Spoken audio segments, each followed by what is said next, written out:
According to United Kingdom defense officials, Kiev forces made some advance around Bakhmut and halted the Russian advance west of the town of Donetsk. Wagner Group mercenaries led by Yevgeny Prigozhin are making gradual progress towards clearing Ukrainian positions in central Bakhmut, the United Kingdom Ministry of Defense said in a statement. But the UK Ministry of Defense also noted that over the past 4 days, Ukrainian troops had also made tactical progress on Bakhmut flanks. Ukrainian forces advanced south of the town and pushed the Russian front line back to the northwest. This likely allowed Kiev troops to reuse an important supply route more safely. The UK Defense Ministry said in a statement, Ukraine is holding back the Russian advance along the line of the Donetsk-Donbass Canal, making the canal part of a deep defensive zone around the town of Chasiv Yar, about 6 miles to the east. So what is the latest situation in the Battle of Bakhmut? Russia acknowledged that Ukraine made territorial gains in the Battle of Bakhmut. Russia's defense ministry acknowledged in a statement that its air force had made marginal advances but that Ukraine continued counterattacks near Bogdanka, 3 miles northwest of the city, and Ivanovsky, 4 miles west of the city. Kremlin officials urged Russian forces to react to Ukraine's actions, implying that Moscow forces had lost the initiative in the Bakhmut area. Fierce battles take place on Bakhmut's wings. Both sides are pouring more and more new power into the region. The Russian army lost its most experienced units in the Bakhmut meat grinder and fell in a position to accept the superiority of the Ukrainian armed forces. However, Yevgeny Prigozhin, commander of the Wagner Group mercenaries, denied Ukraine's claims of territorial gain and criticized the Russian Defense Ministry for falsely portraying the withdrawal as capturing new positions. Ukrainian Eastern Forces Group said that in one day Ukrainian troops liberated Ukrainian territory by advancing up to 500 meters in the direction of Bakhmut despite the lack of equipment or personnel advantage.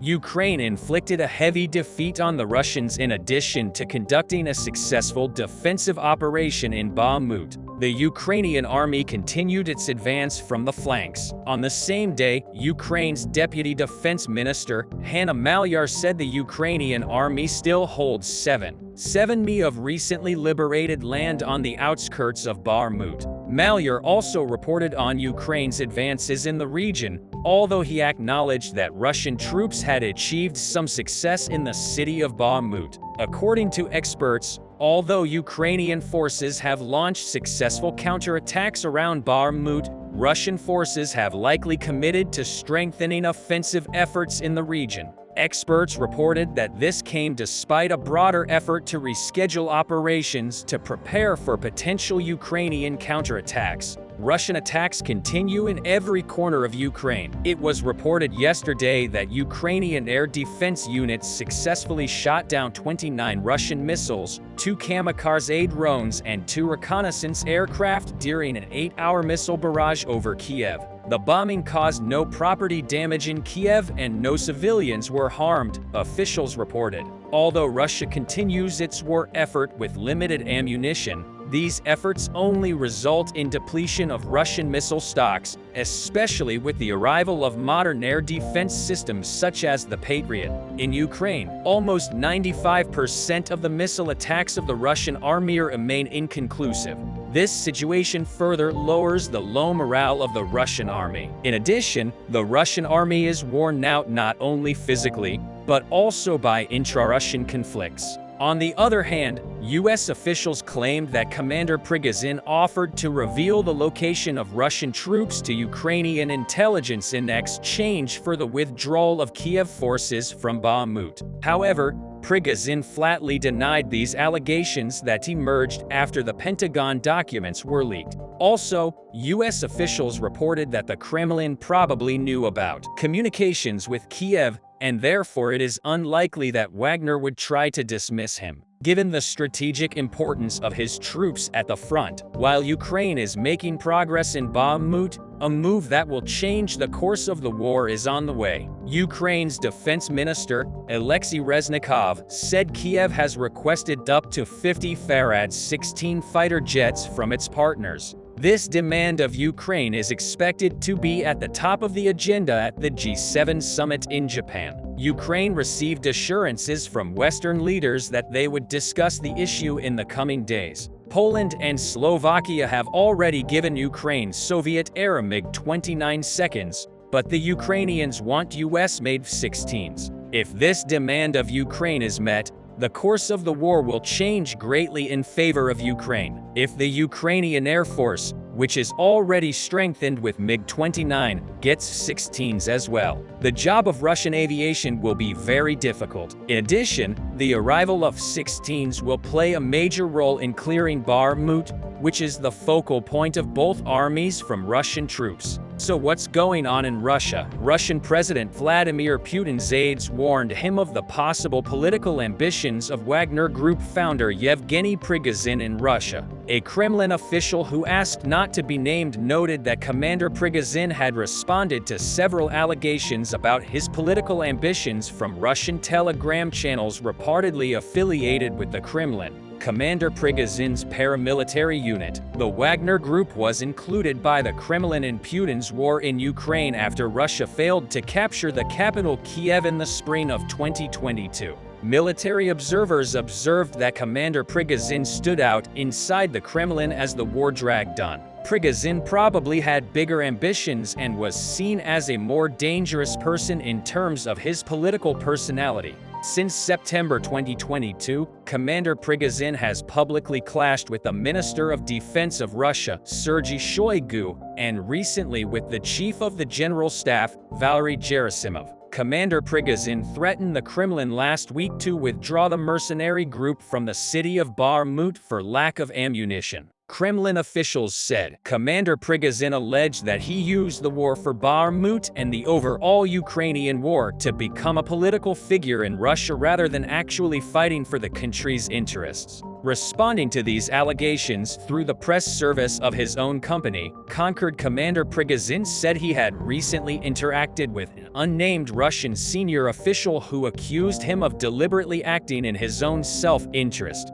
Prigozhin emphasized that this official was not Russian President Vladimir Putin, but implicitly implied that these feelings were widespread in the Russian presidential administration, noting that his words reflected the common opinion of the bureaucratic community. With these claims coming to light, the Kremlin elite who are against Prigozhin are probably trying to send the message to Prigozhin that he should put an end to his political ambitions in Russia. Prigozhin's main activity during the conflict is always trying to profit from the war. Thanks to this, Commander Prigozhin accumulates more assets and resources in Russia itself during the war. Commander Prigozhin's aim is to obtain a formal government post or a major political leadership role. That is to transform his military assets into tangible economic and political assets within Russia. President Vladimir Putin realized this. President Putin began to rule Prigozhin and minimize his overgrown influence. President Putin saw Valery Gerasimov and Prigozhin openly clashing, and in late 2022, he reassigned Gerasimov as commander-in-chief of the Ukrainian war. According to the Kremlin elites, this move marked the beginning of the end of Commander Prigozhin. But judging from the Wagner commander's statements, it is possible to say that the Kremlin has so far failed in its attempts to scare Prigozhin into obedience. Does Putin really know how to swim? This is one of the most curious questions these days because all of Putin's war plans are sinking into the sea. Russia is on the verge of a huge defeat at sea. Can Putin, who often poses at sea and boasts of staying underwater for long periods of time, save his country from drowning? Why does the US warship come into the Black Sea, scare Russia? Why is the Russian Navy panicking? To answer these questions, let's first take a look at how Russia fares at sea. When we look at the map of Russia, we see that most of the country is coastal to the oceans. However, in Russia, which has a very cold climate, the ocean coasts are not very suitable for use because these oceans often freeze. Russia cannot trade using these oceans because if you look carefully at the map, you can easily see that the oceans are too far from the center of Russia. Russia's industrial centers are mostly located in cities near Moscow. Russia cannot use the oceans to sell the products produced in these facilities or to buy raw materials with 17,000 meters squared. Russia is the largest country in the world, and it is very costly to use the highway. Moreover, Russia, the northernmost country in the world, needs ports in the south to trade. Let's look at the map again. The only exit that Russia needs to go southward seems to be in the Black Sea. Since it is not an ocean and is located closer to the equator line, the Black Sea has warm water and the water never freezes. Using this sea, Russia can reach Europe, Mediterranean countries, the Middle East, the Gulf countries, Africa, and India. This vast transportation network is very attractive for Russia. However, it is not that easy for Russia to use this route because there is only one way out of the Black Sea. This is through the Bosporus and Dardanelles Straits in Turkey. The Turkish government controls the passage through these straits as an important member of NATO. Turkey is very careful about Russia's use of the straits. According to international conventions, merchant ships can pass through the straits. But the passage of Russian warships through the straits depends on Turkey's permission. Turkey does not allow the passage of Russian warships. Russia needs to use warships to increase its occupation in Ukraine because the Russian army is suffering a major defeat both on land and in water. The Russian Navy wants to win this war by bombing Ukrainian cities on the Black Sea coast, but they don't have enough navy for that. At the beginning of the war, the Ukrainian Army organized a major operation against the Russian Navy. 18 Russian ships were destroyed. This made it impossible for Russia to operate in Ukraine from the Black Sea. So Putin sent his warships to the Black Sea. Russia's largest warships are located on the east coast of the country because Russia has always kept its warships in eastern ports in case of a war with its historical enemy,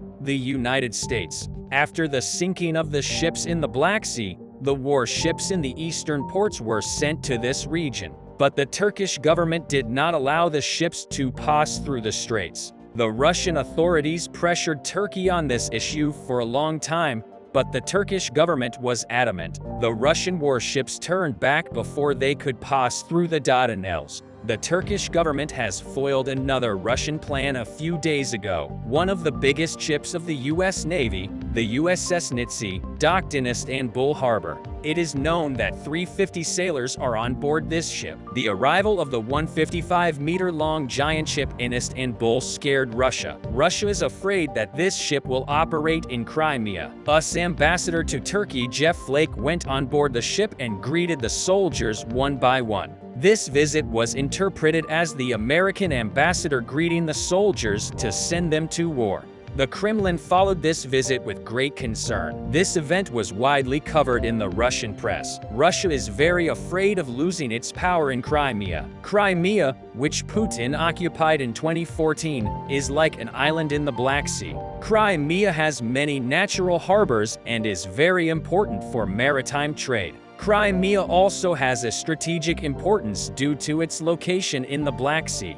The continental shelf is measured for states to have rights in the seas. The continental shelf of the state that dominates Crimea increases significantly. Russia wants to dominate Crimea in order to have rights to a larger area of the Black Sea because it is thought that there are large natural gas reserves in the Black Sea. The Turkish government found natural gas reserves in 2 different regions in the Black Sea in 2022. Thus, everyone realized that the natural gas reserves in the Black Sea are quite large. However, Russia has been working on this issue for many years. The Russian government wants to be able to explore more areas to extract natural gas resources in the Black Sea. But at the moment, Russia does not have these possibilities. If Russia loses control of Crimea at the end of this war, it will have suffered a very heavy defeat.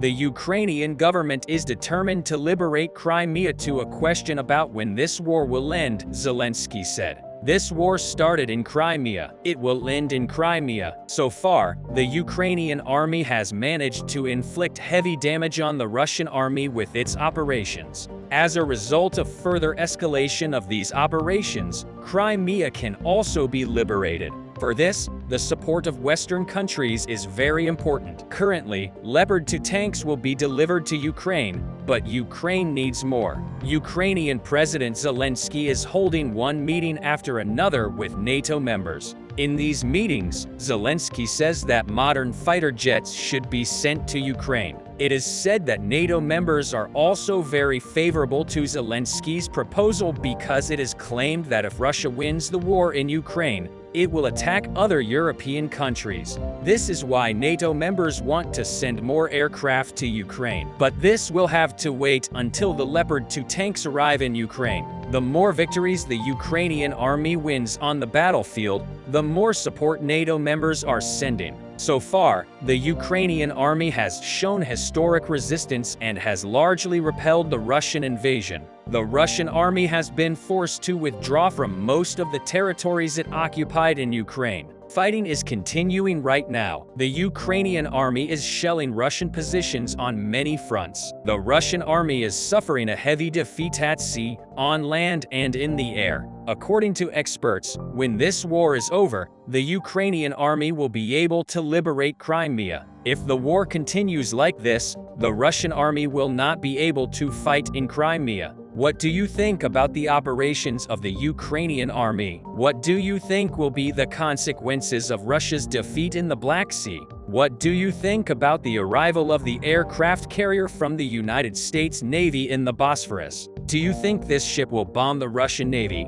as Russians started relocating their troops from the Zaporizhia region to Bakhmut? Ukrainians decided to take advantage of such developments and hunt down the moving convoys. Relocation of troops implies that there will be a lot of areas of forces concentrations because one should necessarily gather troops in one place and then put them on buses and trains to transfer between regions, and forces concentrations means a perfect opportunity for hammer strikes. Today, Ukrainians conducted a series of precision strikes on Mariupol, which is the main logistical center that connects southern and eastern Ukraine, through which Russians are transferring forces and equipment. Ukrainians noticed the movement towards the city not only on the ground, but also in the sky, because today it was noted how Russian transport helicopters departed from Bryansk. Local residents reported hearing multiple explosions and seen at least 4 direct hits on Russian military objects on the airfield west of the city. The Ukrainian Mariupol mayoral advisor reported that Ukrainians hit all residential facilities on the small base and eliminated 150 Russian troops in one strike. So by destabilizing the situation in Bakhmut, Ukrainians not only prompted the Russians to weaken their defense in other regions, but also created conditions for much easier elimination of enemy forces. Over the last several days, the Russian southern supply line also suffered a sequence of unfavorable developments. Today, Ukrainians conducted a successful drone strike on the critical railway connection that ensures supplies to the Kherson region. Russian sources reported that Ukrainians launched 7 drones and 2 of them managed to hit the predetermined target. In the aftermath of the strike, Russian trains suffered yet another derailment yesterday. Something similar happened near Simferopol. Russian sources reported that Ukrainian sabotage groups detonated an improvised explosive device along a railway near Chastinsky, derailing 8 train cars. And the third derailment happened in the Krasnoyarsk region, which is on the territory of the Russian Federation. The spokesman for the Ukrainian intelligence services gave more insight into what was happening. He said that Russians are heavily relying on these critical connections to transport guns, ammunition, heavy equipment, and personnel to the Kherson and Zaporizhia regions. Russian sources responded to the interview by raising the alarm about the security of the southern supply lines and predicted a rapid increase in the sabotage activities. Interestingly, we can once again note that the most successful drone strikes involve only a handful of drones. This is a strong indicator that the main goal of the previous series of broad drone launches was to find out the most current disposition and capabilities of the Russian air defense. And once the map was updated, Ukrainians launched a much smaller group of drones, highly likely to attract less attention. Russian Air Force is conducting strikes as well. In fact, since the beginning of May, Russians have been conducting massive missile and drone strikes almost every day with a special focus on the capital of Ukraine, Kiev. But the most successful recent Russian strike happened in the Odessa region. Local residents reported hearing 10 explosions and seeing 2 of them. It looks like 2 out of 10 rockets managed to reach an industrial zone on the outskirts of the city. Russian sources speculated that Ukrainians have been using the facilities for Western equipment and ammunition. However, most strikes are unsuccessful. Yesterday, Ukrainians found an almost intact Shahed-136 drone that failed to explode even after being hit. The soldiers reported that they had already started the process of replicating the same drone to use against Russians in the future. Ukrainians are also collecting a lot of remnants of Russian cruise missiles. According to the Ukrainian General Staff yesterday, Russians launched 22 Ha-101 and Ha-555 missiles, 6 Caliber missiles, and 2 Iskander missiles. Ukrainian air defense reportedly showed a 96% success rate, even though Russian military officials deny Ukrainian claims of such a high success rate. Several days ago, the Kremlin reportedly accused 3 hypersonic missile scientists of treason. 3 days ago, employees of the Institute of Theoretical and Applied Mathematics published an open letter in defense of 3 of their scientists, whom Russian authorities reportedly arrested under suspicion of committing high treason. It seems like the Kremlin suspects that critical technical characteristics of their weapons have been leaked, which prevents them from achieving their goals with the strikes. But the biggest news by far is that the United States gave the green light to provide Ukraine with 16 fighter jets.